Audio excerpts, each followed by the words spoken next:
বিধায়কের নেতৃত্বে এবার হিন্দু হিন্দু ভাই ভাই স্লোগান তুলে পথে বিজেপির কর্মীরা। এই স্লোগানে ভর করে নির্বাচনের প্রস্তুতি শুরু হয়েছে দাবি বিধায়কের।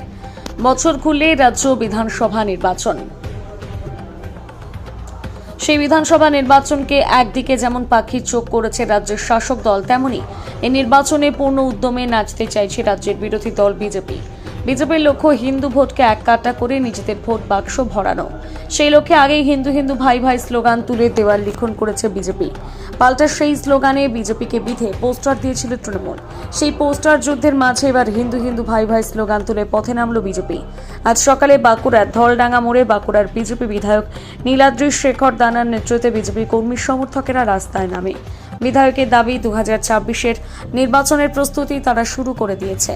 সেই নির্বাচনের সমস্ত হিন্দু ভোটকে এককাট্টা করার লক্ষ্যে তারা হিন্দু হিন্দু ভাই ভাই স্লোগান নিয়ে ময়দানে নেমেছে। শুধু রাস্তায় বা দেওয়ালে নয়, স্লোগানকে সামনে রেখে আগামী দিনে বাড়ি বাড়ি প্রচার চালানো হবে বলে জানিয়েছে বিধায়ক। বাঁকুড়া থেকে শেখ শফিকের রিপোর্ট। হাতে নিয়ে রাস্তায় নেমে পড়লেন যারা আমাদের জাতীয়তাবাদী নাগরিক বাস করেন, তার মধ্যে হিন্দুর মধ্যেই সমস্ত সম্প্রদায় পড়ছে। যে সমস্ত সম্প্রদায় পড়ছে তাদেরকে আমরা বার্তা দিচ্ছি যে আপনারা সকলে এবারে জাগ্রত হন, আর ঘুমিয়ে থাকবেন না। আজকে মায়েদের উপরে অত্যাচার, আজকে দেবদেবীদের মূর্তি ভাঙা, আগুন লাগিয়ে পুড়িয়ে দেওয়া, এই অত্যাচার আজ সহ্য করা যায় না। আজকে এটার জন্য আমাদের প্রতিবাদ হিসাবে রাস্তায় নামতে হবে। সেই প্রতিবাদ গণতন্ত্র পদ্ধতির প্রতিবাদ থাকবে। গণতন্ত্রকে হত্যা করে নয়, গণতন্ত্রকে রক্ষা করে আজকে আমরা রাস্তায় নেমেছি। আগামী দিন এই সনাতনীর আওয়াজ প্রত্যেকটি কোনায় কোনায় আমাদের পৌঁছে যাবে। 26-এর নির্বাচন কি এই স্লোগানকে সামনে রেখে? নিশ্চিতভাবেই আমরা বলতে পারি যে এই নির্বাচনে সনাতনীদের রক্ষার লড়াই, মান সম্মান রক্ষার লড়াই, আত্মসম্মান রক্ষার লড়াই এবং যেভাবে প্রাণ সংশয় হচ্ছে সেই প্রাণ সংশয়ের রক্ষার লড়াই থাকবে আগামী 26-এর নির্বাচন।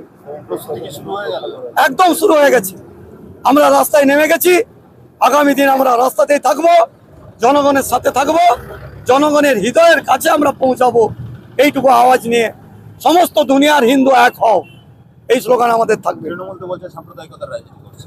কারা সাম্প্রদায়িকতা বিভেদ সৃষ্টি করেছে? ভারতবর্ষকে যারা ভাগ করেছিল দ্বিজাতি তত্ত্বের ভিত্তিতে, তাদেরই ঔরসজাত সন্তানেরা।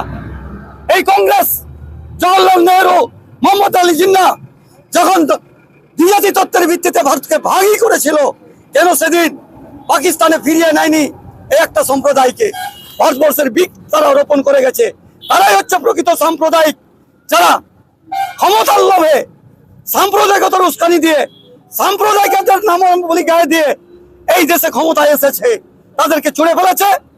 আজকে 34 বছরের সিপিএমকে ছুঁড়ে ফেলবে এই 13 বছরের এই ক্ষমতাসীন সরকারটাকে, যারা পুরজোর দল করছে, ধর্মের ভিত্তিতে যারা দেশকে প্রকৃতভাবে ভাগ করে গেছে, তাদেরকে ছুঁড়ে ফেলবে। কর্মী সমর্থকদের নিয়ে ফের হিন্দু ইস্যু নিয়ে আজকে মানুষের সাথে জনসংযোগ করলেন বাঁকুড়ার গেরুয়া বিধায়ক। এই বিষয়টাকে আপনারা কি বলবেন তৃণমূল কংগ্রেসের তরফ থেকে? দেখুন, প্রথমে বলি যে আজকের যে বিজেপি ধর্মের ভিত্তিতে যেভাবে রাজনীতিটা করছে, আমরা ওনাদেরকে একটি কথা বলতে চাই যে হিন্দু হিন্দু ভাই ভাই 365 দিন জগদলবান অঞ্চলে মানুষ তৃণমূলকেই পায়। এখানে ভোট এলে বিধায়ক আসে, লোকসভা ব্লকের যারা নেতৃত্ব তারা আসে, কিন্তু ভোট পেরিয়ে গেলে তাদের কিন্তু আর পাওয়া যায় না। তাই এখানের মানুষ পুরা সম্পূর্ণভাবে অবগত যে হিন্দু হিন্দু ভাই ভাই আগামী বিধানসভা ভোটে তারা তৃণমূলকেই চায়, আদার্স আর কোনো পার্টিকে কিন্তু তারা প্রাধান্য দিতে নারাজ।